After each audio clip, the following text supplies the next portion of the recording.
பிதா குமாரன் பரிசுத்த ஆவியின் நாமத்தினாலே ஆமென். நாம் தலைகளை தாழ்த்தி கடவுளை நோக்கி ஜெபிப்போம். அன்பும் இரக்கம் நிறைந்த எங்கள் நல்ல ஆண்டவரே, உடைய வல்லமையின் பிரசனத்திற்குள்ளாக வந்து நிற்கின்றோம். உம்மை நோக்கி பார்க்கும் பொழுது கிடைக்கூடிய மகிழ்ச்சியை எங்கள் வாழ்விலே அருளித்தாரும். கர்த்தர் இந்த புதிய மாதத்திற்குள்ளாக புதிய வாரத்திற்குள்ளாக நாங்கள் பிரவேசிக்கும் பொழுதும் உம்முடைய கிருபையினாலே இம்மட்டும் நீ தாங்கி வழி நடத்தின பெரிதான கிருபைக்காக உமக்கு நன்றி செலுத்தி நிற்கின்ற வேளையிலும் உம்முடைய நன்மையினாலே இந்த புதிய மாதத்தை நிரப்ப கெஞ்சி மன்றாடுகின்றோம். ஆண்டவரே, சகோதரிகளை நாங்கள் கொண்டாடுகின்ற ஒரு அழகான மாதமாய் தேவரீர் நீர் அருளி தந்திருப்பதற்காகவும் உடைய ஊழியத்தை பெருகச் செய்யும்படியாய் உடைய சமூகத்தில் எங்களை அர்ப்பணிக்கின்ற மாதமாய் அருளி தந்திருப்பதற்காக உமக்கு நன்றி செலுத்தி நிற்கின்றோம். இறையியல் கல்வியை பற்றி நாங்கள் தியானிக்கின்ற வேளையிலும் ஆண்டவரே, மீது வைக்கக்கூடிய பற்றுறுதி, நம்பிக்கை, அதனுடைய உறுதிப்பாடு, செயலாக்கம் எங்களுக்குள்ளாக பூர்ணப்பட உடைய சமூகத்தில் அர்ப்பணித்திருக்கின்ற வேளையிலும் கர்த்தர் எங்களோடு இடைப்பட்டு எங்களுடைய வாழ்வை தொட்டு நாங்களுமே துதித்து பாடி ஜெபித்து ஆண்டவரே உடைய சமூகத்திலே உடைய திருமறையின் வசனங்களை தியானிக்கும் பொழுதும் எங்களுடைய வாழ்வை தொட்டு புதுப்பித்தரலும் உடைய அன்பின் கரத்துக்குள்ளாக அர்ப்பணித்து நிற்கின்றோம். வல்லமையாய் வழி நடத்தும் மீட்பராகிய இயேசு கிறிஸ்துவின் மூலம் கேட்டுக்கொள்கின்றோம் ஜீவனுள்ள பரமபிதாவே, ஆமென்.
அன்பார்ந்தோரே, நாம் கடவுளை தொழுவோம்.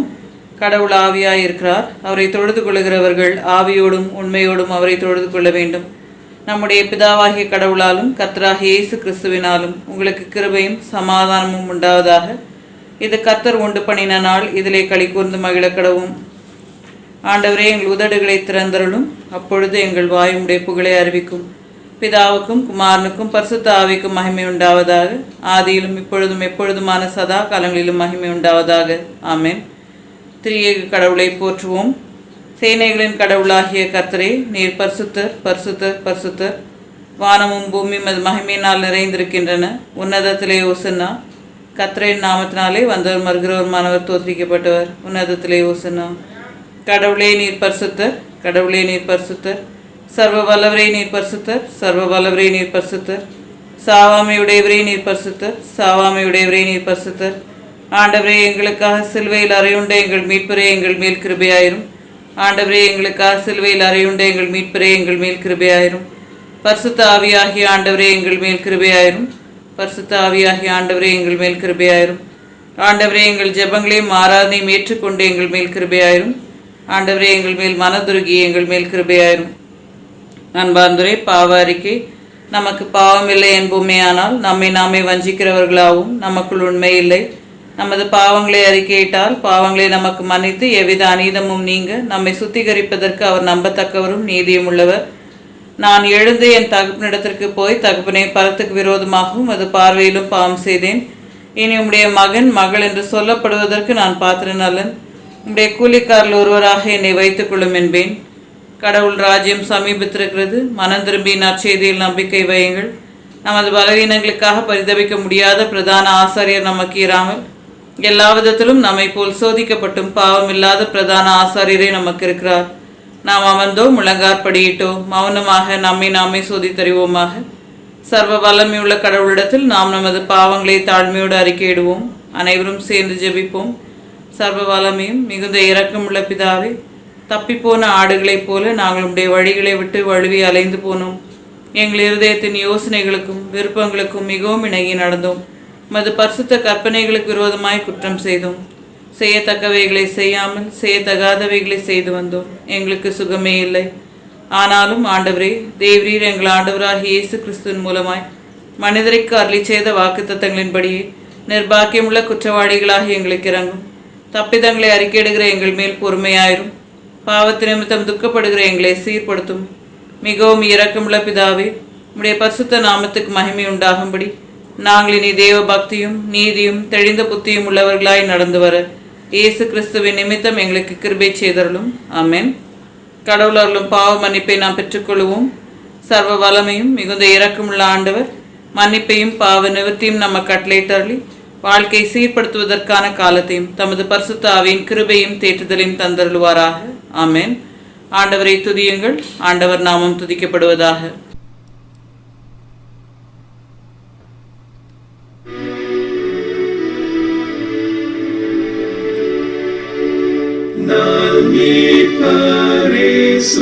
நாமே என் காதுக்கு இன்பமா பொன்பட்ட நெஞ்சை ஆற்றவே ஊற்றுண்ட தைலமாம்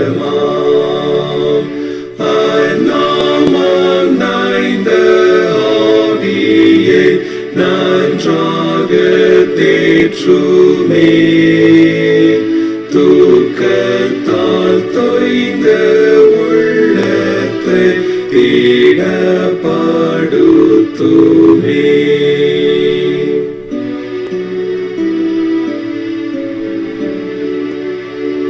பசித்த ஆத்துமாவுக்கு மன்னாவை போலாகும் இழைத்து போன ஆவிக்கு ஆரோக்கியம் தந்திடும்.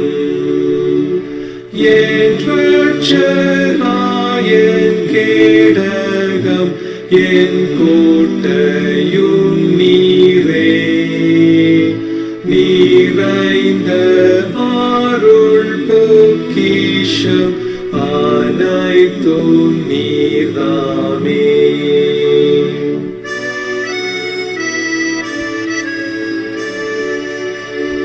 மானேசர் மேய்ப்பர் பார்த்தாவும் என் ஜீவனும் நீரே என் தீர்க்கரும் என் ராஜாவும் ஆசாரியருமே. என் நெஞ்சின் ஊக்கமார்ப்பந்தான் என் அன்பில் குளிர்ந்தேன்.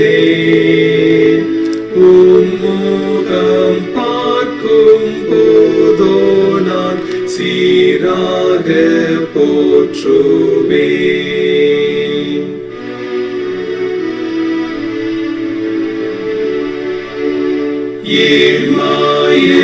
ஆயுள் முழுதும் உம் அன்பை கூறுவேன். உம் நாமத்தால் என் சாவிலும் நான் தேறுவேன்.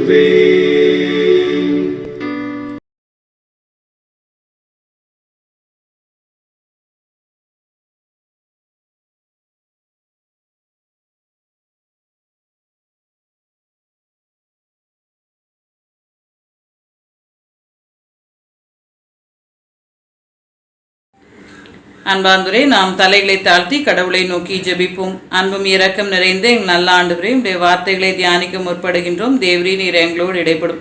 மீட்பராகிய இயேசு கிறிஸ்துவின் மூலம் கேட்டுக்கொள்கின்றோம் ஜீவனுள்ள பரமபிதாவே, ஆமென். அன்பார்ந்தவரே, இந்த காலை வேளையிலே கூடி வந்திருக்கின்ற உங்கள் ஒவ்வொருவரையும் ஆண்டவராகிய இயேசு கிறிஸ்துவின் நாமத்தினாலே வாழ்த்தி வரவேற்கின்றேன். கர்த்தர் இந்நாளிலே தம்முடைய வார்த்தைகளை பகிர்ந்து கொள்ள தந்த கிருபைக்காக அவருக்கு நன்றி செலுத்தி நிற்கின்றேன். இந்நாளிலே நாம் தியானிக்கும்படியாக நமக்கு அருளப்பட்டிருக்கின்ற தலைப்பு theological education, knowing and doing faith. பற்றுறுதியை அறிவதும் செய்வதும் இறையியல் கல்வி. இந்நாளிலே நாம் தியானிக்கவிருக்கின்ற திருமறை பாடங்கள் யாத்திராகமம் 3ஆம் அதிகாரம் 1 தொடங்கி 12 முடிய, திருப்பாடல்கள் 111, 2 தீமோத்தேயு 2 1 தொடங்கி 13 முடிய, யோவான் 12 20 தொடங்கி 26 முடிய. தியாலஜி இறையியல் என்பதற்கு கடவுளை பற்றின படிப்பு என்று பொருள். கடவுளை பற்றின என்பதை விட கடவுளுக்கும் நமக்கும் உள்ள உறவை பற்றின ஒரு சிந்தனையாக, ஆராய்ச்சியாக, வாழ்வியல் முறையாக நாம் அதனை காண முடியும். தியோஸ் என்றால் கடவுள், லோகோஸ் என்றால் அறிவு அல்லது கல்வி என்று பொருள். கடவுள் தம்முடைய வெளிப்பாட்டை எவ்வாறாக நம் மத்தியிலே தந்திருக்கின்றார் என்பதனை சிந்திக்கும் அழைப்பு நமக்கு அருளப்பட்டிருக்கின்றது. அதே போல விசுவாசம், பற்றுறுதி, அதனை செய்வது, அறிவது என்பது மிக முக்கியமான ஒரு வழிநடத்துதலாய் அமைகின்றது. இந்த விசுவாசம், பற்றுறுதி, கடவுள் யார், நான் எவ்வாறாக அவரை புரிந்திருக்கின்றேன், கடவுள் யார், அவரை எவ்வாறாக நான் ஏற்றுக்கொண்டிருக்கின்றேன், கடவுள் யார், அவரை எவ்வாறாக நம்முடைய செயல்பாட்டின் மூலமாய் நான் வெளிப்படுத்தி கொண்டிருக்கின்றேன் என்ற சிந்தனையிலே இந்த இறையியல் கல்வியோடு அது பிணைக்கப்பட்டிருக்கின்றது என்பதனை நாம் கண்டுகொள்ள முடியும். இறையியல் கல்வி என்பது ஆயர்கள் படிப்பதற்காக உள்ள ஒரு பரிமாணத்திலிருந்து விரிந்து பறந்து இறை மக்கள் மத்தியிலே வந்து சேர்ந்திருப்பதற்காக கடவுளுக்கு நன்றி செலுத்தி நிற்கின்றோம். முதலாம் பகுதிக்குள்ளாக நாம் செல்லும் பொழுது யாத்திராகமம் 3 1 12 வரைக்கும் உள்ள பகுதியில் மோசேயினுடைய வாழ்விலே நிகழ்கின்ற கடவுளுடைய அழைப்பை நாம் கண்டுகொள்ளுகின்றோம். ஒருவேளை மோசே என்றால் தண்ணீரிலிருந்து எடுக்கப்பட்டிருக்கின்றவர் என்பதனை நாம் அறிந்திருக்கின்றோம். மோசேயினுடைய வாழ்விலே பல வித்தியாசமான சூழ்நிலைகள். மும்முறை கடவுள் அவரை மீட்கின்றார். முதலாவது தண்ணீரிலே போடப்படும் பொழுது அங்கிருந்து அவருக்கு ஒரு மீட்பு. இரண்டாவது, அவர் எகிப்திலிருந்து, அந்த ராஜாவின் அரண்மனையிலிருந்து தன்னுடைய மக்கள் துன்பப்படுவதை காணும் பொழுது தன்னுடைய மக்களுக்காக நின்று போராடுகின்ற வேளையில் அவருடைய செயல்பாடு மற்றொருவருடைய மரணத்தை உருவாக்குகின்றது. அதனால் பயந்து ஓடி ஒரு இடத்திற்கு செல்லக்கூடிய ஒரு சூழல். மீதியானிலே அவருடைய மாமனார் அவரை சந்திக்கக்கூடிய ஒரு சூழ்நிலை உருவாகின்றது. அது இரண்டாவது அவருக்கு அருளப்பட்ட ஒரு நல்வாழ்வு மீட்பு. மூன்றாவது, எகிப்தியரிடமிருந்து இஸ்ரவேல் மக்களை மீட்டு வழிநடத்தி வந்து ஒரு விடுதலையின் பயணத்திலே அவர்களை அழைத்து செல்லுவது. இது கடவுள் அவருக்கு தந்த ஒரு மூன்றாவது மீட்பு. அதனால திரும்ப திரும்ப துன்பத்துக்குள்ள விழுந்து திரும்ப மீட்டெடுக்கப்படுகின்ற ஒரு அனுபவம் மோசேக்குள்ளாக இருந்த ஒரு அனுபவம். கடவுள் அவ்வாறாக அவரை உருவாக்கினார் என்பதனை நாம் கண்டு கொள்ளுகின்றோம். இந்த தேர்ட் ஜேர்னிக்கான ஒரு மிக முக்கியமான வழிநடத்துதல் தான் அவருடைய வாழ்விலே இருந்த முதல் 2 போராட்டங்களும் மீட்பும் என்பதனை நாம் கண்டு கொள்ள முடிகின்றது. இந்த 3ஆம் பயணத்துக்கு செல்வதற்கு முன்பாக அல்லது யாத்திராகமம் நடப்பதற்கு தொடக்கமாக மோசேயினுடைய வாழ்விலே கடவுள் தருகின்ற அழைப்பு மிக முக்கியமானது. இறையியல் கல்வி அப்படின்னு சொல்லும் பொழுது கடவுளுடைய வாழ்வு செயல்பாடு நம்முடைய வாழ்வின் மூலமாய் எவ்வாறாக இயங்குகின்றது என்பதனை அடித்தளமாக கொண்ட ஒன்று. கடவுள் இங்கே எவ்வாறாக இருக்கின்றார், எவ்வாறாக மோசேயோடு இடைப்படுகின்றார், எவ்வாறாக மோசேக்கு அந்த விசுவாசத்தையும் பற்றுறுதியையும் உறுதிப்படுத்தி அவரை செயல்பாட்டாளராக மாற்றுகின்றார் என்பதனை இந்த பகுதி நமக்கு சொல்லித் தருகின்றது. முதலாவது இந்த பகுதியில் நம்ம பார்க்கக்கூடிய விஷயம், ஒரு வனாந்திரம், அதிலிருந்து ஓரேப் என்ற மலைக்கு செல்லக்கூடிய ஒரு நிகழ்வு. அந்த நிகழ்விலே அங்கு இருக்கக்கூடிய அந்த முட்செடிகள் நடுவிலே கடவுளுடைய பிரசனம் விளங்குகின்ற ஒரு நிலையை நம்மாலே கண்டுகொள்ள முடிகின்றது. அதனால இந்த பிரசனம் எவ்வாறாக இருக்கின்றது என்று நீங்கள் பார்ப்பீர்களே, ஆனால் அங்கே ஒரு முட்செடி முற்றிலுமாய் எரிந்து கொண்டிருக்கின்ற சூழ்நிலை. ஆனால் அந்த முட்செடியை உற்று நோக்கும் பொழுது அது பச்சை பசேல் என்று இருக்கக்கூடிய ஒரு நிலைப்பாடாக இருக்கின்றது. கடவுள் எங்கே இருப்பார், எவ்வாறாக இடைப்படுவார்? நமக்கு எல்லாருக்குமே வெவ்வேறான புரிதல்கள் இருக்குது.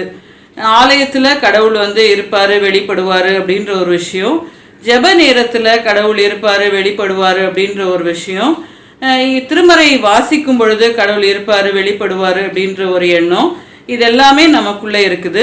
ஆனால் நம்ம இங்கே பார்க்கக்கூடிய ஒரு விஷயம் என்ன அப்படின்னா, ஒரு முட்செடி புதர்கள் நிறைந்த இடம். ஒருவேளை நம்ம அந்த மாதிரிப்பட்ட ஒரு இடத்துக்கு போவோமா போக மாட்டோமா அப்படின்றதே ஒரு பெரிய கேள்வி. அவ்வளவு தூரம் அது ஒரு பயனற்ற அல்லது பிரயோஜனமற்ற பூமியாக தான் நம்ம அதை பார்த்துருப்போம், பார்க்க முடிஞ்சிருக்கோம். ஏன்னா அது ஒரு முட்செடி வளருகின்ற ஒரு இடம். அங்கே யார் போவாங்க அப்படின்னா, ஆடு மேய்க்கின்றவர்கள், மாடு மேய்க்கின்றவர்கள் அங்கே செல்லக்கூடிய ஒரு சூழ்நிலை இருக்கும். ஏன்னா அவர்களுக்கான உணவு அங்கே இருக்கின்றது. ஸோ இது கடவுளுடைய அனுகிரகமாக, கடவுளுடைய கிருபையாக நாம் பார்க்கின்ற வேளையில் ஆண்டவர் எங்கே இருப்பார், எப்போ பேசுவார் அப்படின்ற ஒரு விஷயத்துக்கு நம்ம குறிக்கின்ற இடமும் நம்ம குறிக்கின்ற நேரமும் நம்ம குறிக்கின்ற சூழ்நிலையும் இல்லை. கடவுள் எங்கே வேணாலும் யார்கிட்ட வேணாலும் எப்படி வேணாலும் பேசுவார். அதில் ஒரு அதிசயம் கண்டிப்பாக இருக்கும் என்பதனை கண்டு கொள்ள ஆண்டவர் நம்மை அழைக்கின்றார். அதனால எதிர்பாராத இடங்களில் எதிர்பாராத விதங்களில் கடவுளுடைய பேச்சை கேட்கக்கூடிய ஒரு இருதயம் இறையியலிலே மிக முக்கியமானது. கடவுள் நம்மோடு கொள்ளுகின்ற உறவிலும் விசுவாசத்திலும் மிக முக்கியமான பயணம் என்பதனை நாம் கண்டுகொள்ள முடியும். ஏன்னா இந்த தொடக்கம் ஒரு பெரிய மாற்றத்தை வரலாற்றிலே உருவாக்கிற்று.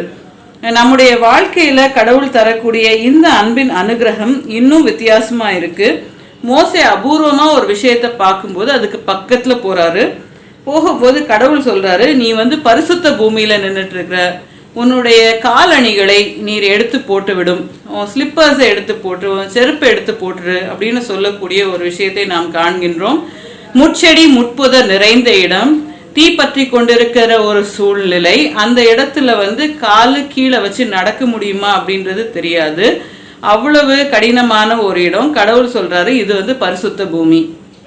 அன்பார்ந்தோரே, கடவுளை எங்க நம்ம பரிசுத்த பூமி அப்படின்னு நினைச்சு நின்று வழிபடுறோம். ஒருவேளை இன்னைக்கு நமக்கு இந்த ஸ்லிப்பர்ஸ் ஷூஸ் போட்டுட்டு கோயிலுக்குள்ள வர்றது போறது இதுவும் ஒரு பழக்கமா ஆயிடுச்சு. அது எப்படி ஆச்சுன்னு நமக்கு தெரியல. நம்முடைய வாழ்க்கையில கடவுளுக்கு கொடுக்க வேண்டிய மையமான மரியாதையான ஒரு நிலைப்பாட்டிலிருந்து பல நேரங்களிலே நாம் இடறி விழுந்து விடுகின்றோம். இந்த செருப்பு போடுறது, செருப்பு போடாமல் இருக்கிறது மட்டும்தான் கடவுளுக்கு மரியாதை கொடுக்கறதா அப்படின்னா, இருதயத்துக்குள்ள நம்முடைய வாழ்விலே கொடுக்கக்கூடிய இடமும் ரொம்ப முக்கியமாக இருக்குது அப்படின்றத நம்ம பார்க்குறோம். இங்கே கடவுளுடைய சத்தம் எதிர்பாராத இடத்திலிருந்து வருகின்றது. வந்த உடனே அங்கே திகைத்து போகின்ற ஒரு சூழலை நாம் காண்கின்றோம். கடவுள் அதுக்கப்புறம் சொல்றாரு, நான் உன்னுடைய பிதாவின் கடவுள், ஆபிரகாமின் கடவுள், ஈசாக்கின் கடவுள், யாக்கோபின் கடவுள் என்று சொல்லுகின்ற ஒரு சூழ்நிலையில மோசே தன்னுடைய முகத்தை மூடிக்கொண்டு கடவுளை பார்ப்பதற்கு பயப்பட்டு நிற்கின்றார்.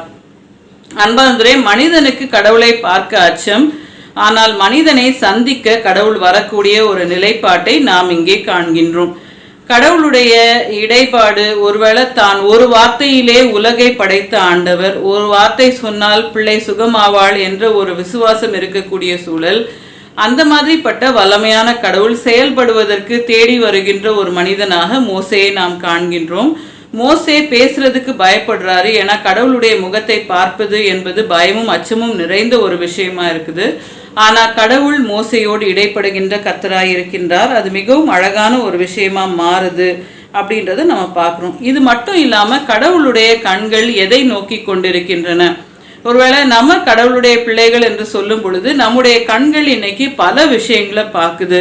குறிப்பாக நம்முடைய எக்ஸைட்மெண்ட் எல்லாமே ஒருவேளை ரொம்ப அழகான, ரொம்ப மேன்மை பொருந்திய என்று நாம் நினைக்கக்கூடிய பல விஷயங்களை நோக்குது.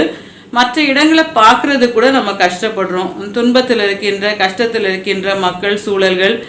இப்போ எல்லாம் இந்த கொரோனா அப்படின்னு சொல்லும்போது சிக்கா இருக்கிறவங்கள போய் பார்க்க, விசாரிக்க அப்படின்றதே பயப்படக்கூடிய ஒரு சூழ்நிலை. இந்த ஒரு நிலையில நம்ம பார்க்கக்கூடிய ஒரு வித்தியாசமான பார்வை கடவுள்கிட்ட என்னவா இருக்குன்னா, எகிப்துல துன்பப்பட்டு கொண்டிருக்கின்ற மக்களை நான் பார்த்தேன், அவர்களுடைய வேதனையை நான் கேட்டேன், அவர்களுடைய அலறல் சத்தம் என்னுடைய காதுகளை எட்டியது என்று சொல்லக்கூடிய ஒரு விஷயத்தை நாம் கடவுளிடம் காண்கின்றோம். அன்பார்ந்தோரே, கடவுளுடைய பார்வையானது மோசையிடம் இருந்தது என்பதனை நாம் கண்டு கொள்ள முடியும். எங்கே கடவுளுக்கும் மோசைக்கும் இந்த கனெக்ஷன் ரொம்ப அழகாக உருவாகுதுன்னா, மோசையால் தன்னுடைய மக்கள் துன்பப்படுறதை பார்க்க முடியல, அதனால அவர்களுக்கு சப்போர்ட் பண்ணி அவர் போய் சண்டை போடுறாரு. அந்த இடத்துல ஒரு வித்தியாசமான செயல்பாடு கடவுள் அவர்கிட்ட பார்க்குறாரு. ஏன்னா அவர் மேன்மையை விரும்பலை, துன்பப்படுகின்ற மக்களோடு அடையாளப்படுத்தி கொள்வதை விரும்பினார்.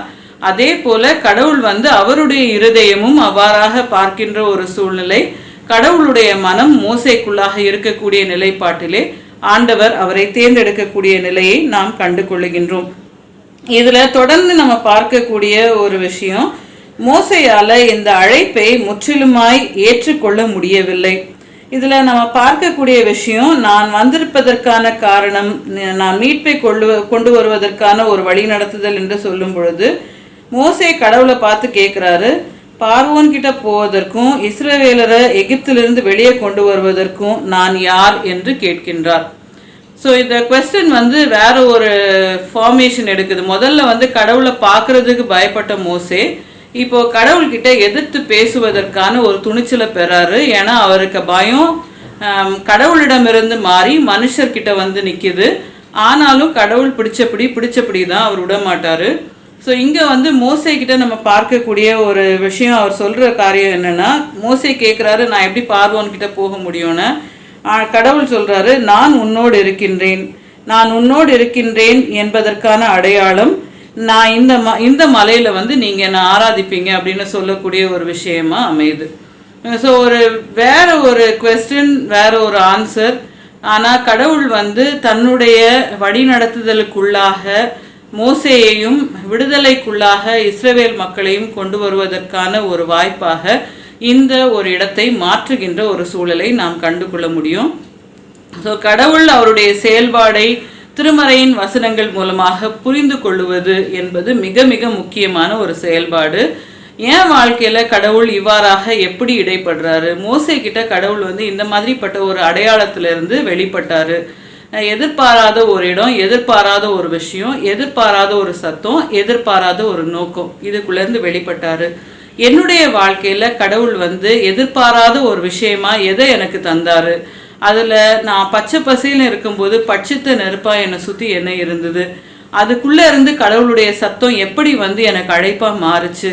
அதிலிருந்து என்னுடைய வாழ்விலே கடவுள் எதை நோக்கமாக வைத்திருக்கின்றார் என்று நாம் ஆராயும் பொழுது கடவுள் நமக்குள்ளாக தருகின்ற விசுவாச பயணத்தையும் செயல்பாடையும் நாம் கண்டு கொள்ள முடியும் என்பதனை இந்த பகுதி நமக்கு தெளிவுபடுத்தி தருகின்றது.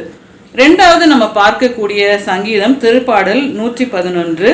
இந்த திருப்பாடல் என்ன மாதிரிப்பட்ட திருப்பாடலாக இருக்குது அப்படின்னா, ஞான திருப்பாடல்களிலே ஒன்று என்று சொல்லுகின்றார்கள். விஸ்டம் சாம்ஸ் அப்படின்றதுல ஒன்று. அதே போல துதி திருப்பாடல்களிலே ஒன்று. தொடங்குவது பிரேஸ் தி லார்ட், கடவுளை தோத்திரியுங்கள். பிரேஸ் தி லார்ட் என்றால் எபிரேயத்தில் ஹல்லேலூயா என்று அர்த்தம். ஸோ ஹல்லேலூயா சாம்ஸ்லேயும் ஒரு சாமா இந்த சாம் அமையுது, இந்த திருப்பாடல் அமையுது அப்படின்றத நம்மளால பார்க்க முடியும். இந்த திருப்பாடலில் கடவுளுடைய பெரிய செயல்பாடுகள், கடவுளுடைய மீட்பின் செயல்பாடுகள், கடவுளை நோக்கி பார்க்கின்ற பயத்தையும் அச்சத்தையும் கொண்டு ஆண்டவரை நோக்கி பார்க்கின்ற மக்களோடு கடவுள் தருகின்ற ஞானம், இவற்றை குறித்து இந்த சங்கீதம் நமக்கு சொல்லித்தரதை நம்ம பார்க்க முடியும். ஸோ முதலாவது கடவுளுடைய செயல்பாடு, அவருடைய மெஜஸ்டி, அவருடைய ஆனர், அவர் எவ்வளவு பெரிய அழகான காரியங்களை செய்து நிறைவேற்றுகின்றார். அவர் உணவு தருவது, அவர் மீட்பின் செயல்பாடிலே ஈடுபடுவது, இவை எல்லாவற்றையும் தொடர்ந்து சொல்லிவிட்டு நீதிமொழிகள் 1:7 இருக்கக்கூடிய அந்த ஒரு வாக்கியத்தை நாம் இங்கே காண்கின்றோம். கடவுளுக்கு பயப்படுவது ஞானத்தின் ஆரம்பம் என்பதனையும் இந்த சங்கீதக்காரன் பாடுகின்ற சூழலை நாம் கண்டு கொள்ளுகின்றோம். அதனால இந்த பயம், இந்த ஞானம் அப்படின்ற ரெண்டு விஷயமுமே நாம் நினைக்கக்கூடிய பேராமீட்டர்ஸ் கிடையாது. ஏன்னா சாலமனுக்கு கடவுள் அவ்வளோ ஞானத்தை கொடுத்துருந்தாரு. ஆனால் அவருடைய வாழ்வில் அவர் அந்த ஞானத்தை அப்ளை பண்ணலை. மற்றவங்களுக்கெல்லாம் அப்ளை பண்ணார், ஆனால் தனக்கு அவர் அப்ளை பண்ணலை. அதனால அவர் பல வீழ்ச்சியை கண்டடைஞ்சார். உலகத்தின் ஞானத்தோடு அவர் சிக்கி கொண்டார் அப்படின்றத நம்ம பார்க்க முடியும். நம்முடைய வாழ்க்கையில் இந்த உலக ஞானம் அப்படின்னு அதை சொல்ல முடியாது. உலகினுடைய ஓட்டம், அதை வந்து நம்ம ஞானமாக தப்பாக புரிஞ்சுக்கிறோம் பல நேரத்தில். கடவுளுடைய ஞானம் வேற அப்படின்றத நம்ம புரிந்து கொள்வது மிக முக்கியமான ஒரு விஷயம். அந்த கடவுளுடைய ஞானத்தின் ஆரம்பம் எங்கேருந்து வருது அப்படின்னா கடவுளுக்கு பயப்படுகின்ற பயத்திலேருந்து வருது. இந்த பயமும் வந்து பார்த்த உடனே பயந்து அஞ்சி நடுங்கிற ஒரு விஷயம் கிடையாது. அது மரியாதையும் கீழ்ப்படிதலும் சேர்ந்த ஒரு உறவின் நிலையாக இருக்குது அப்படின்றத நம்ம கண்டு கொள்ள முடியும். ஸோ கடவுளோட நான் எப்படி இருக்கிறேன், என்னுடைய ஃபேத் எங்கேருந்து தொடங்குது, கடவுளை என்னால் பார்க்க முடியாது ஆனால் அவர் என்னை எப்பவும் பார்க்குறாருன்றது எனக்கு தெரியும். கடவுள்கிட்ட நான் எப்பவும் கீழ்ப்படிஞ்சு நடக்கணும் அப்படின்றது என்னுடைய வாழ்வின் வழி நடத்துதலாக இருக்குன்றது தெரியும்.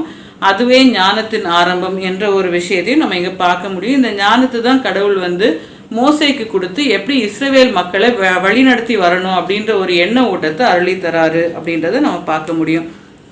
2 தீமோத்தேயு 2ஆம் அதிகாரத்தில் நம்ம பார்க்கும்போது கடவுள் தரக்கூடிய அந்த மிக முக்கியமான வழி நடத்துதல் தீமோத்தேயுனுடைய வாழ்விலே தரக்கூடிய ஆலோசனையை அமைது. இதில் வந்து நிறைய சிமிலிஸ் இருக்கிறத நம்ம பார்க்க முடியும், உவமைகள் இருக்குது. இந்த உவமைகளில் வந்து எப்படி என்ன மாதிரிப்பட்ட ஒரு விஷயத்தோட கடவுளோடு இருக்கக்கூடிய உறவையும் விசுவாச பயணத்தையும் நாம் இணைத்து பார்க்க முடியும் அப்படின்றத தீமோத்தேயுவுக்கு பவுல் ஆலோசனையை அருளித்தராரு. இதில் நம்ம பார்க்கக்கூடிய சில வழி நடத்துதல்கள், கடவுள் சொல்கிற ஒரு விஷயம், ஒரு நல்ல சோல்ஜரை போல ஆண்டவராகிய இயேசு கிறிஸ்துவுக்கு ஒரு நல்ல போர் வீரராக மாறக்கூடிய ஒரு சூழ்நிலை. இதுலேயும் நமக்கு வந்து இருக்கக்கூடிய அண்டர்ஸ்டாண்டிங், ஒரு சோல்ஜர் ஒரு போர் வீரர் அப்படின்னு சொன்ன உடனே போர்க்களம் அப்படின்ற ஒரு விஷயமும் அதனுடைய அத்தனை அட்டாயரும் நமக்கு மனசுக்குள்ளே வந்து நிற்குது. அதனுடைய உடைகள், அதனுடைய கூட இருக்கக்கூடிய வெப்பன்ஸ், இந்த மாதிரிப்பட்ட விஷயங்கள் எல்லாம் நம்ம மனசுக்குள்ளே வந்து நிற்குது. ஆனால் இங்கே இருக்கக்கூடிய அந்த போர் வீரர் என்பது ஒரு விசுவாச பயணம். போர் அப்படின்றது தீமைக்கு எதிரான ஒரு செயல்பாடு. ஆண்டவராகிய இயேசு கிறிஸ்து எவ்வாறாக இந்த உலகிலே வாழ்ந்து செயல்பட்டாரோ அவ்வாறாக தீமைக்கு எதிர்த்து வாழக்கூடிய ஒரு வாழ்க்கை முறை என்ற ஒரு விஷயம் இறையியலோடு சம்மந்தப்பட்டது. ஸோ நம்ம முதல்ல பார்க்கும்போது கடவுள் என் கூட எப்படி பேசுகிறாரு, இடைப்படுறாரு. ரெண்டாவது நம்ம பார்க்கும்போது கடவுள் என்னை எதனால நிரப்புறாரு. இப்போ நான் வந்து கடவுளுடைய வாழ்க்கை முறையை எவ்வாறாக என்னுடைய வாழ்க்கை முறையாய் மாற்றிக்கொள்ளுகின்றேன் அப்படின்ற ஒரு எண்ண ஓட்டம் மிக முக்கியமானதாக இந்த பகுதியில் அமைகிறத நம்ம பார்க்க முடியும். அடுத்தது இருக்கக்கூடிய கிரேஸ் என்ன அப்படின்னா, ஒரு ஓட்டப்பந்தயக்காரர் ஓட்டத்தில் ஓடும் பொழுது கண்டிப்பாக அந்தந்த சட்டத்திட்டங்களுக்கு உட்பட்டு வெற்றியின் பாதையிலே ஓடி செல்லுகின்றார் என்ற ஒரு விஷயத்தை நாம் கண்டுகொள்கின்றோம். ஸோ இங்கே வந்து இந்த சட்டத்திட்டங்கள் கடவுளுடைய சட்டத்திட்டங்களாக, லாஸ் ஆஃப் கிரேஸ் ஆண்டவருடைய இரக்கத்தின் சட்டத்திட்டங்களாக, ஆண்டவருடைய வழிநடத்துதலின் சட்டத்திட்டங்களாக அமைகின்றன. அதற்குள்ளாக இருந்து செயல்படக்கூடிய ஒரு ஓட்டம் கடவுளோடு கொள்ளுகின்ற உறவிலே, விசுவாச பயணத்திலே நன்மை பயக்கக்கூடிய ஒரு ஓட்டமாய், வெற்றியின் ஓட்டமாய் மாறும் என்ற ஒரு விஷயத்தை நாம் கண்டு கொள்ளுகின்றோம். மூணாவது இதில் வரக்கூடிய ஒரு கம்பேரிசன் என்ன அப்படின்னா, ஒரு விவசாயி அவருடைய முதற்கனிகளை கொண்டு, அவருடைய பணியின் முதற்கனிகளை கொண்டு வருகின்ற அந்த சூழ்நிலை என்ற ஒரு விஷயத்தை நாம் காண்கின்றோம். ஸோ இது எல்லாவற்றையும் புரிந்து கொள்ளுகின்றவர்கள் புரிந்து கொள்ளட்டும் என்று சொல்லக்கூடிய ஒரு விஷயமாக அமைகின்றது.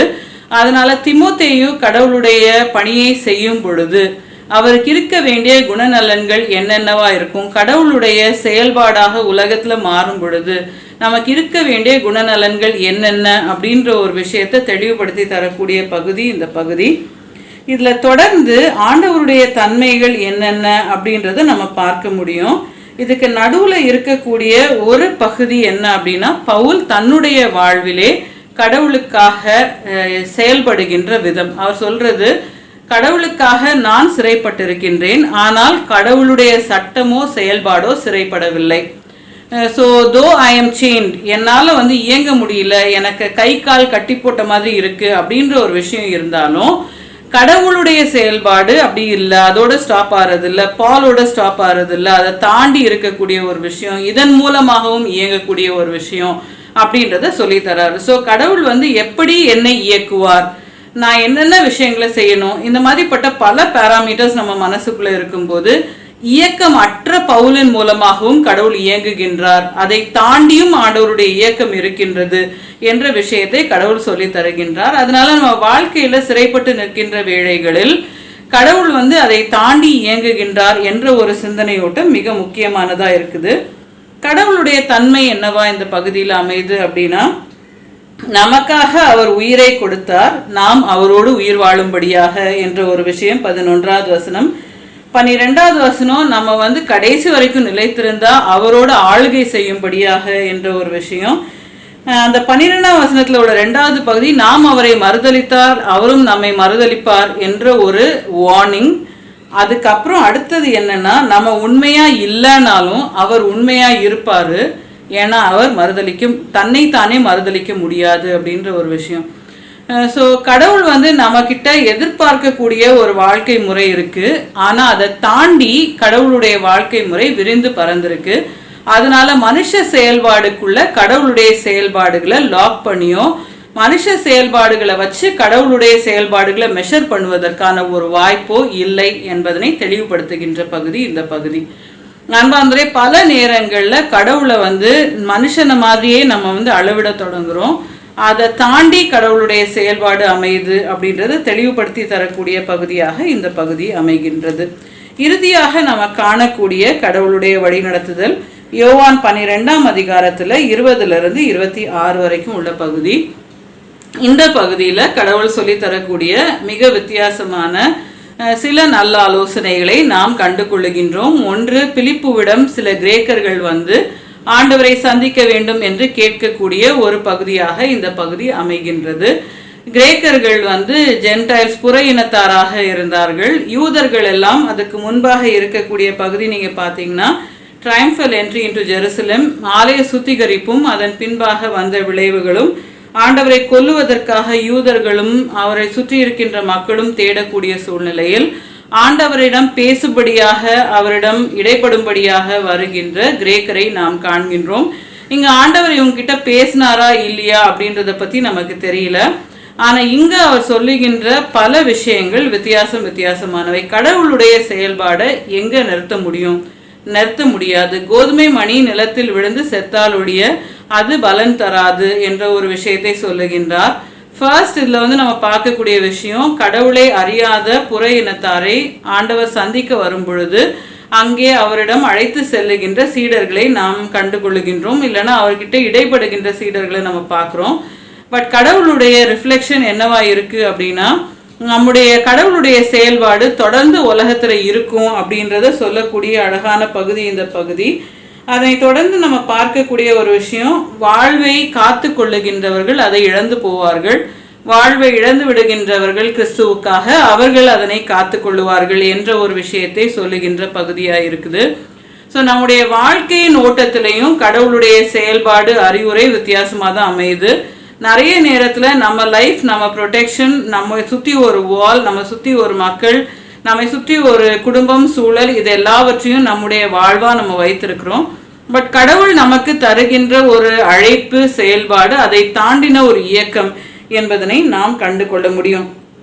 அது மட்டும் இல்லாமல் இதில் தொடர்ந்து அவர் சொல்லுகின்ற ஒரு விஷயம், யார் யாரெல்லாம் கடவுளை சேவிக்க விருப்பப்படுகின்றார்களோ அவர்கள் ஆண்டவரை பின்பற்ற வேண்டும், அவர்களும் பணியாளர்களாக மாற வேண்டும், அவர்களும் சிலுவையை தூக்கி செல்ல வேண்டும். யார் யாரெல்லாம் என்னை பின்பற்றுகின்றார்களோ அவர்கள் பிதாவை கனப்படுத்துகின்றார்கள் என்று சொல்லக்கூடிய ஒரு பகுதியாக இந்த பகுதி அமைகின்றது. அன்பார்ந்தவரே, நம்முடைய வாழ்க்கையின் பயணத்துல கடவுளை நம்ம எவ்வாறா காண்றோம், இது ஒரு ரொம்ப வித்தியாசமான ஒரு சேலஞ்சா கடவுள் நமக்கு மாத்தி தராரு. நிறைய நேரத்தில் நம்முடைய பயணத்தில் உள்ள அப்ஸ், டர்ன்ஸ், ட்விஸ்ட் எல்லாவற்றையும் நம்ம பார்க்கும் பொழுது அதற்கான உலக அளவீடுகளை நாம் அதனோடு சேர்த்து கொள்ளுகின்றோம். ஆனால் கடவுளோடு இருக்கக்கூடிய அத்தனை அளவீடுகளும் வித்தியாசம் என்பதனை கடவுளை பற்றி திருமறையை சார்ந்து நாம் படிக்கும் பொழுது நாம் கற்றுக்கொள்ளுவோம். உலகத்தில் இருக்கக்கூடிய செயல்பாடுகளை வச்சு நம்ம திருமறைக்குள்ள திணிக்க நம்ம பார்த்தோம்னா அது தப்பானதாக மாறிடும். ஆனால் திருமறைக்குள்ள இருக்கக்கூடிய விளக்கத்தின் அடிப்படையில் உலகத்தை பார்க்க விருப்பப்படும் பொழுது உலகிலே மாற்றத்தை கொண்டு வருகின்றவர்களாக கடவுள் நம்மை உருவாக்குகின்றார். அந்த மாற்றம் கடவுளுக்கு உகந்ததாக இருக்கும்படியான ஒரு அழைப்பையும் செயல்பாடையும் கடவுள் நமக்கு முன்பாக வைக்கின்றார். இந்த விசுவாச பயணம் நம்முடைய கண்களுக்கு முன்பாக தெரியாத ஒரு விஷயத்தை கடவுளை நம்பி செயல்படுத்துகிற ஒரு பயணம். ரீகன்பால்க் வராரு, வேறு மிஷினரிஸ் வராங்க. அவங்க எல்லாரும் இங்கே வரும் பொழுது இந்தியா எப்படி இருக்கும், என்னவா இருக்கும், இன்றைக்காவது நமக்கு இந்த கூகுள் மேப் அது இது என்னென்னலாமோ இருக்குது. நம்ம ஒரு ஒரு இடத்த போட்டோன்னா அந்த இடத்துக்குள்ளே யாருடைய ஹெல்ப்புமே இல்லாமல் நம்ம போய் சேர்ந்துட முடியும். அங்கே என்னென்ன அவைலபிளாக இருக்குது இல்லை எல்லாமே நம்ம பார்க்க முடியும். ஆனால் ஒன்றுமே தெரியாமல் நடக்கக்கூடிய ஒரு பயணம் விசுவாச பயணம். எதிர்காலத்தை குறித்து யாருக்கு தெரியும்? இன்னைக்குள்ளதை நீங்கள் மேப் போட்டு பார்க்கலாம், நாளைக்குள்ளது நாளனைக்குள்ளது யாருக்குமே தெரியாது. விசுவாச பயணம் அப்படின்றது அப்படிதான். கடவுள் நம்முடைய வாழ்வை கொண்டு என்ன செய்ய விருப்பப்படுகின்றார் என்பதனை புரிந்து இயங்குவது ஆண்டவர் தருகின்ற அழைப்பு. கடவுளுடைய அன்பின் கரத்துக்குள்ளாக நம்மை அர்ப்பணித்து நிற்போம். ஆண்டவரே, எங்களுக்கு தெரியாததும் அறியாததும் எங்களுக்கு எட்டாததுமான உம்முடைய வழி நடத்துதலை எங்களுக்குள்ளாக அருளி தருகின்றீர். உமக்கு உகந்த செயல்பாடு, ஜீவியம், விசுவாசம் எங்களுக்குள்ளாக உறுதிப்பட அருள் தாரும் என்று கடவுளை நோக்கி பார்ப்போம். ஆண்டவர் நம்மை வல்லமையாய் வழி நடத்துவார். தலைகளை தாழ்த்தி கடவுளை நோக்கி ஜெபிப்போம். ஆண்டவரை, எதிர்பாராத இடத்திலே, எதிர்பாராத நேரத்திலே, எதிர்பாராத விதத்திலே மோசையோடு தேவரீர் நீர் இடைப்பட்டு எதிர்பாராத ஒரு அழைப்பையும் நோக்கத்தையும் அவருக்குள்ளாக அருளி தந்து அதை செயலாக்கும்படியான விசுவாச பயணத்தை அவருக்கு நீர் தந்தீர். ஆண்டவரே, சங்கீதக்காரனின் வாழ்விலே கடவுளுக்கு பயப்படுதல் ஞானத்தின் ஆரம்பம் என்ற ஒரு சிந்தனையோடு ஆண்டவரே, உமக்கு உகந்த உமக்கு கீழ்ப்படிந்து உமக்கு பிரியமான செயல்பாடுகளிலே ஈடுபட்டு உம்முடைய ஞானத்தை உலகத்திற்குள்ளாக கொண்டு செல்லக்கூடிய அழைப்பை நீர் கட்டளையிட்டிருக்கின்றீர். உமக்கு நன்றி செலுத்தி நிற்கின்றோம். கர்த்தாவே, இவ்வேளையிலும் கூட எங்களுடைய வாழ்விலே எவ்வாறாக பவுல் திமோத்தேயோடு இடைப்பட்டு ஆலோசனைகள் தந்தாரோ அதே போல ஆண்டவரே, உமக்குகந்த போர் வீரர்களாக, உமக்குகந்த மக்களாக, உமக்குகந்த வீராங்கனைகளாக, வீரர்களாக, ஆண்டவரே, ஓட்ட பந்தயத்திலாளர்களாக நாங்கள் மாறும்படியான கிருபைகளை எங்களுக்கு தாரும். ஆண்டவரை, உமக்கு உகந்த செயல்பாடுகளை எங்களுக்குள்ளாக தந்து ஆண்டவர் விவசாயியை போல அந்த புது கனிகள், முதற் கனிகளை பெற்று உமக்கு நன்றி செலுத்தக்கூடிய சிந்தனை ஓட்டத்தை எங்களுக்கு கட்டளையிடும். ஆண்டவரே, பவுலுடைய வாழ்விலே சிறைப்பட்டிருந்தாலும் கடவுள் நீர் செயல்பட்டு கொண்டிருக்கின்றீர் என்ற புரிதலை தந்தது போல எங்கள் வாழ்விலே அந்த புரிதலை முழுமையாக்கி கட்டளையிடும். ஆண்டவரே, எங்களால் உம்முடைய சிந்தனை ஓட்டங்களை வரையறுக்க முடியாது, நீர் எல்லாவற்றையும் கடந்து நிற்கின்றீர் என்ற தெளிவை எங்களுக்கு தாரும். ஆண்டவரே, எங்களுக்குள்ளாக தேவரீ நீர் இடைப்படும் பொழுதும் எல்லா மக்களோடும் தேவரீ நீர் இடைப்படுகின்றீர் என்பதனையும், ஆண்டவரே, வாழ்வு என்பது நாங்கள் நினைக்கிறது போல ஒரு ஃபுல் ஸ்டாப் கிடையாது, கமா இன்னும் அதிகமாய் நீர் கனித்தரும்படியாக எங்களை எடுத்து பயன்படுத்துகின்றீர் என்ற சிந்தையையும், ஆண்டவரே, எங்களுடைய வாழ்விலே உமக்கு செயல்படுகின்றவர்களாக, உம்முடைய அடிமைகளாக நாங்கள் மாறும்படியாகவும், உம்மால் இயக்கப்படுகின்ற அந்த உத்வேகமும் உணர்வும் எங்களுக்குள்ளாக இருக்கும்படியாகவும், நாங்கள் பாதுகாக்க விருப்பப்படுகின்ற வாழ்வை தாண்டி உமக்கு உகந்த ஜீவியம் எங்களுக்குள்ளாக இருக்கவும் நீர் அருள் பாராட்ட கெஞ்சி மன்றாடுகின்றோம். உடைய அன்பின் கரத்துக்குள்ளாக எங்களை முற்றிலுமாய் அர்ப்பணித்து நிற்கின்றோம். அப்பா, நீர் எங்களை வழிநடத்தி வந்த பாதைகளின் ஊடாய் நீர் வழிநடத்த விருப்பப்படுகின்ற பாதைகளுக்காக எங்களை ஆயத்தப்படுத்துகின்றீர் என்ற சிந்தையோடு உடைய அன்பின் சமூகத்திற்குள்ளாக எங்களை அர்ப்பணித்து நிற்கின்றோம். வல்லமையாய் வழிநடத்தும் மீட்பராகிய இயேசு கிறிஸ்துவின் மூலம் கேட்டுக்கொள்கின்றோம் ஜீவனுள்ள பரமபிதாவே, ஆமென்.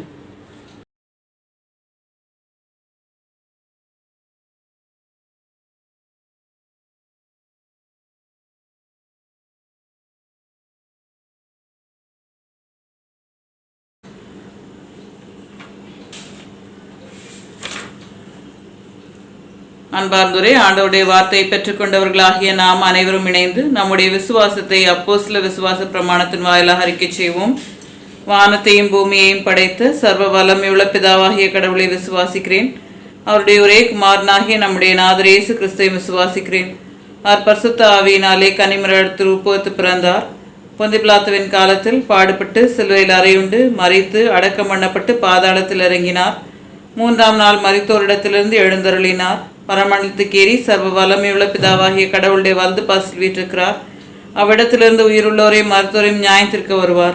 பரிசுத்த ஆவியும் விசுவாசிக்கிறேன். பொதுவாக இருக்கிற பரிசுத்த சபையும் பரிசுத்தவான்களுடைய ஐக்கியமும் பாவ மன்னிப்பும் சரீர உயிர்த்தெழுதலும் நித்திய ஜீவனும் உண்டு என்று விசுவாசிக்கிறேன். ஆமென். கர்த்தர் உங்களோடு இருப்பாராக, அவரும் தாவியோடும் இருப்பாராக. அன்பார்ந்தோரே, நம்முடைய திருச்சபையை சேர்ந்த திரு பி. சுரேஷ் அவர்களுடைய தாயார் திருமதி கஸ்தூரி அவர்கள் ஆண்டவருடைய சமூகத்தை எட்டியிருக்கின்றார்கள். அந்த குடும்பத்தை கடவுள் ஆற்றி தேற்றி பலப்படுத்த கடவுளை நோக்கி ஜெபிப்போம். தலைகளை தாழ்த்தி கடவுளை நோக்கி பார்ப்போம். அன்பும் இரக்கம் நிறைந்த எங்கள் நல்ல ஆண்டவரே, கஸ்தூரி அம்மாவின் நல்வாழ்வுக்காக உமக்கு நன்றி செலுத்தி நிற்கின்றோம். உடைய அடியாரை உடைய சமூகத்திலே பெற்றுக்கொண்டீர். அவர் பொருட்டு அவருடைய பிள்ளைகள் பேர பிள்ளைகளே தேவரே நீர் ஆசீர்வதித்து ஆண்டவர் தாமே உடைய நன்மையினால் திருப்தியாக்கும்படியாய் கெஞ்சி மன்றாடுகின்றோம். ஆண்டவரே உடைய அடியாரை மறுபடியும் காண்போம் என்ற உறுதியை தாரும். ஆண்டவரே உடைய அன்பின் கருத்துக்குள்ளாக திருச்சபை முழுவதையும் அர்ப்பணித்து நிற்கின்றோம். பொறுப்பேற்றுக்கொள்ளும். மீட்பராகிய இயேசு கிறிஸ்துவின் மூலம் கேட்டுக்கொள்கின்றோம் ஜீவனுள்ள பரமபிதாவே, ஆமென்.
அவர் செய்த சகல உபகாரங்களையும் மறவாதே.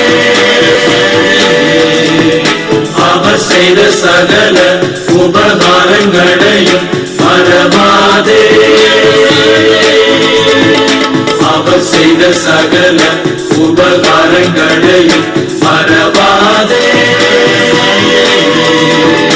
அவர் செய்த சகல உபகாரங்களையும் மறவாதே.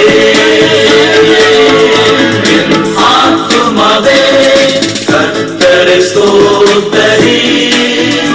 என் முழு உள்ளமே அவர் பரிசுத்த நாமத்தை ஸ்தோத்தரி.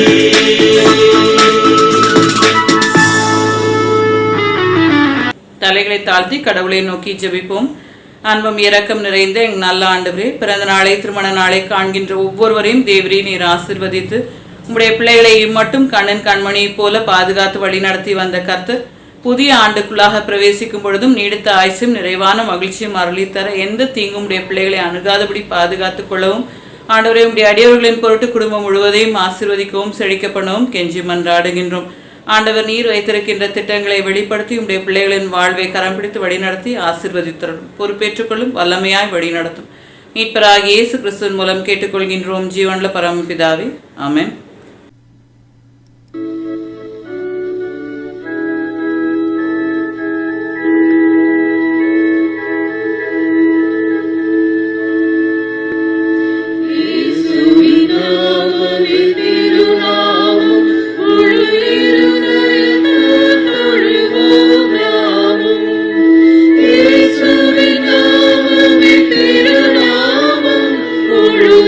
இருதயத்தால் தொழுவோம்.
அன்பார்ந்தோரே, நாம் தொடர்ந்து தலைகளை தாழ்த்தி கடவுளை நோக்கி ஜெபிப்போம். கர்த்தாவே எங்களுக்கு இறங்கும், கிறிஸ்துவே எங்களுக்கு இறங்கும், கர்த்தாவே எங்களுக்கு இறங்கும். பரமண்டலங்களில் இருக்கிற எங்கள் பிதாவே, உம்முடைய நாமம் பரிசுத்தப்படுவதாக, உம்முடைய ராஜ்யம் வருவதாக, உம்முடைய சித்தம் பரமண்டலே செய்யப்படுகிறது போல பூமியிலேயும் செய்யப்படுவதாக. அன்றன்றுள்ள அப்பத்தை எங்களுக்கு இன்று தாரும். எங்களுக்கு விரோதமாய் குற்றம் செய்கிறவர்களுக்கு நாங்கள் மன்னிக்கிறது போல எங்கள் குற்றங்களை எங்களுக்கு மன்னியும். எங்களை சோதனைக்குள் பிரவேசிக்க பண்ணாமல் தீமை நின்று எங்களை ரட்சித்துக் கொள்ளும். ராஜ்யமும் வல்லமையும் மகிமையும் என்றைக்கும் உடையங்களே. ஆமென். ஆண்டவரே, உமது இரக்கத்தை எங்களுக்கு காண்பியும், உடைய ரட்சிப்பை எங்களுக்கு அருளி செய்யும். ஆண்டவரே, எங்களை ஆளுபவர்களை வழி நடத்தும். அவர்களுக்கு பரத்திலிருந்து வரும் ஞானத்தை கொடுத்தருளும். உடைய பணிவிடைக்காரருக்கு நீதியை தரிப்பியும், நீ தெரிந்து கொண்ட ஜனத்தை சந்தோஷப்படுத்தும். ஆண்டவரே, உமது ஜனத்தை ரட்சியும், உடைய சுதந்திரத்தை ஆசீர்வதியும். ஆண்டவரே, எங்கள் காலத்தில் சமாதானத்தை தந்தருளும். தேவரீரே அல்லாமல் உலகத்தை ஆளுபவர் வேறு ஒருவரும் இல்லை. கடவுளே, எங்கள் இருதயங்களை சுத்திகரியும். உம்முடைய பரிசுத்த ஆவியை எங்களிடத்திலிருந்து எடுத்துக்கொள்ளாதேயும். சமாதானத்திற்காக கடவுளை நோக்கி ஜெபிப்போம். சமாதானத்துக்கு காரணரும் ஏக சிந்தையை விரும்புகிறவருமாகிய கடவுளே, உம்மை அறிவதே நித்திய ஜீவன், உம்மை சேவிப்பதே மெய் சுயாதீனம். தேவரீரை தஞ்சமாக கொண்டிருக்கிற உமது அடியாராகிய நாங்கள் எந்த விரோதிகளுடைய வல்லமைக்கும் பயப்படாதிருக்கும்படியாக எங்கள் சத்துருக்கள் செய்கிற எல்லா பிரயத்தனங்களே நின்று எங்கள் ஆண்டவர் இயேசு கிறிஸ்துவின் வல்லமையினால் எங்களை காப்பாற்றியருளும். ஆமென். தேவ கிருபைக்காக கடவுளை நோக்கி ஜெபிப்போம். சர்வ வல்லமையுள்ள நித்திய கடவுளே, இந்நாள் வரையும் எங்களை சுகமாய் நடத்தி வந்த எங்கள் பரமபிதாவாகிய ஆண்டவரே, இந்நாளிலும் அது மிகுந்த வல்லமையால் எங்களை காப்பாற்றி நாங்கள் யாதொரு பாவத்துக்கு உட்படாமலும் எவ்விதமான மோசத்திலும் அகப்படாமலும் மது பார்வைக்கு நீதியாக இருக்கிறதை எப்பொழுதும் செய்கிறதற்கு நாங்கள் செய்கிற எல்லாவற்றையும் உடைய ஆளுகையினாரே நடத்தி அருள வேண்டும் என்று எங்கள் ஆண்டவர் இயேசு கிறிஸ்துவின் மூலமாய் வேண்டிக் கொள்கிறோம். ஆமென். எல்லா மோசங்களுக்கும் விலக்கி காக்கும்படியாய் கடவுளை நோக்கி ஜெபிப்போம். ஆண்டவரே, எங்கள் அந்தகாரம் நீங்க வெளிச்சம் தந்து இந்த இக்கட்டான காலகட்டங்களிலும் நேரிடும் சகல மோசங்களுக்கும் விக்கனங்களுக்கும் மது மிகுந்த இரக்கத்தினால் எங்களை விலக்கி காக்க வேண்டும் என்று உம்முடைய ஒரே குமாரனும் எங்கள் இரட்சகருமாகிய இயேசு கிறிஸ்துவின் அன்பை நிமித்தம் வேண்டிக் கொள்ளுகிறோம். ஆமென். தொடர்ந்து தலைகளை தாழ்த்தி கடவுளை நோக்கி ஜெபிப்போம். அன்பும் இரக்கம் நிறைந்த எங்கள் நல்ல ஆண்டவரே, உம்முடைய வல்ல பிரசனத்திற்குள்ளாக வந்து நின்று ஆண்டவர் தாமே இம்மட்டும் செய்து வந்த நன்மைகளுக்காக உமக்கு நன்றி செலுத்தி நிற்கும் பொழுதும், ஆண்டவரே, உம்மை குறித்தும் உமக்கும் எங்களுக்கும் உள்ள உறவை குறித்தும், ஆண்டவரே, விசுவாசத்திலே ஊன்ற கட்டப்படும்படியான அழைப்பை குறித்தும் நாங்கள் சிந்திக்க நீர் தந்த கிருபைக்காக உமக்கு நன்றி செலுத்தி நிற்கின்றோம். கர்த்தாவே, இவ்வேளையிலும் உம்முடைய கிருபையினாலே தேவரீர் தாமே ஒவ்வொருவரையும் ஆசீர்வதிக்கும்படியாக, குறிப்பாக இந்த கொரோனா வைரஸினுடைய 3rd வேவ் என்ற ஒரு விஷயத்திற்குள்ளாக வந்திருக்கின்ற வேளையிலும் ஆண்டவரே, அது செயலற்று போகும்படியாக மக்களை தேவரீ நீர் பாதுகாக்க நல்ல தெய்வீக சுகத்தை அருளி தர உம்முடைய அன்பின் கரத்துக்குள்ளாக அர்ப்பணித்து நிற்கின்றோம். அப்பா ஆண்டவரே, எந்த வேரியண்ட் எந்த மியூட்டேஷனாக இருந்தாலும் அது செயல்படாமல் போகும்படியாக தேவரீ நீர் கிருபை பாராட்டும். அதனுடைய தாக்கங்கள் வீரியங்கள் ஆண்டவரை குறைந்து போக அதன் பின்பாக அற்று போக தேவரீ நீர் அருள் பாராட்டும். உலக அனைத்திலும் உடைய ரத்தத்தை தெளித்து தேவரீர் தாமே உயிர்ப்பித்தருளும்படியாய் கெஞ்சி மன்றாடுகின்றோம். உடைய அன்பின் கருத்துக்குள்ளாக சிறு பிள்ளைகளை அர்ப்பணித்து நிற்கின்றோம். ஆண்டவரே, 12th முடித்து காலேஜ் படிப்புக்காக ஒவ்வொருவரும் பிரயாசிக்கும் பொழுதும் தேவரீர் தாமே உம்முடைய கிருபையினாலே அதற்கான வழிவகைகளை திறந்து தர கெஞ்சி மன்றாடுகின்றோம். ஆண்டவரே, பண தேவைகள் பொருளாதார தேவைகள் எல்லாவற்றையும் தேவரீர் நீர் சந்தித்தருளும். கர்த்தர் தாமே பெற்றோரின் வாஞ்சைகள் விருப்பங்களுக்கு ஏற்ப பிள்ளைகளின் வாழ்விலே அத்தனை நன்மைகளையும் அருளித்தாரும். நம்முடைய அன்பின் கரத்துக்குள்ளாக பிள்ளைகளுக்கான படிப்பு, வேலை வாய்ப்பு, திருமணம், வாழ்வு, எதிர்காலத்தை உடைய கரத்திலே அர்ப்பணித்து நிற்கின்றோம். அனைத்து நன்மைகளினாலும் திருப்தியாக்க கெஞ்சி மன்றாடுகின்றோம். ஆசீர்வதியும்.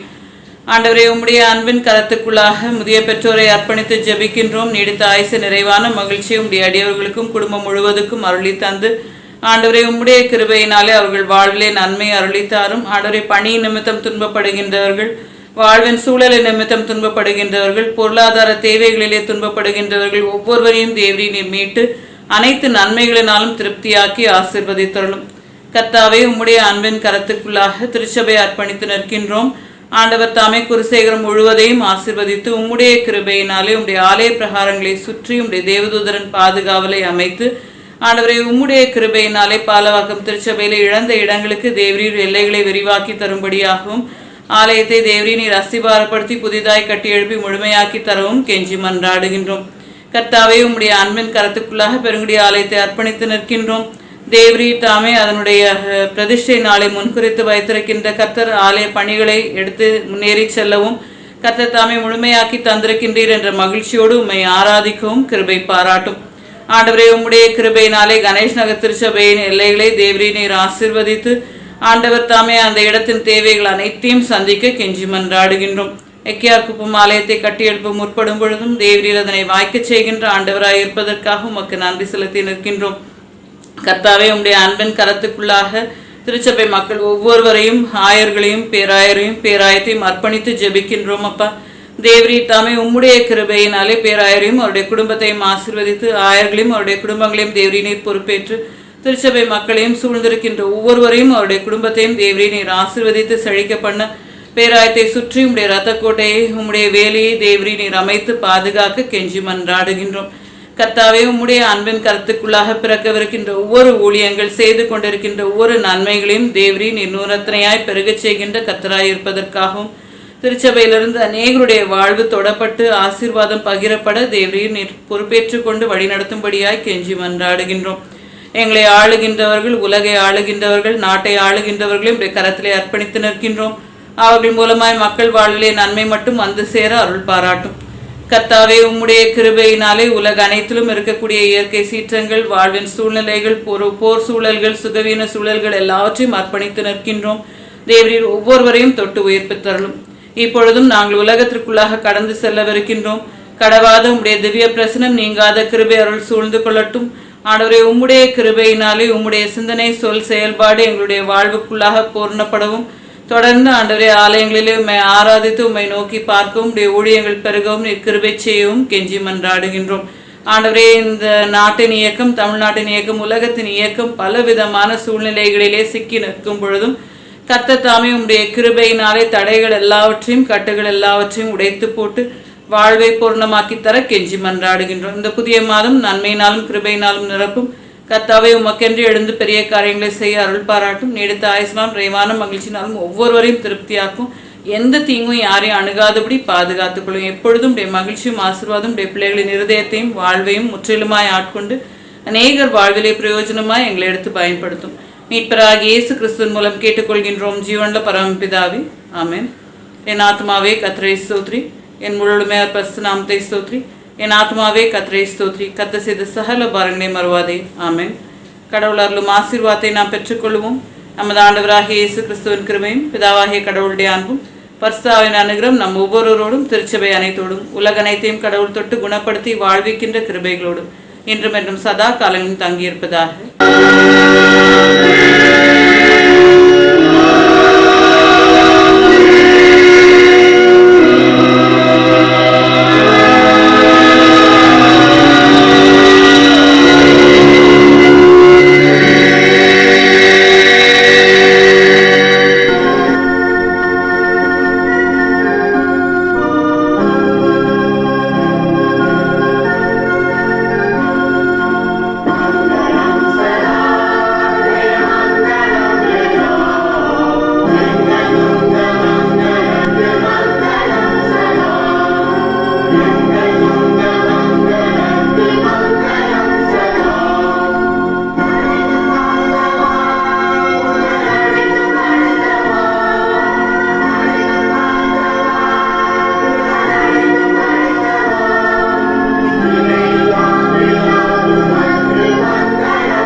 கர்த்தர் உங்களோடு இருப்பாராக, அவரும் தாவியோடும் இருப்பாராக.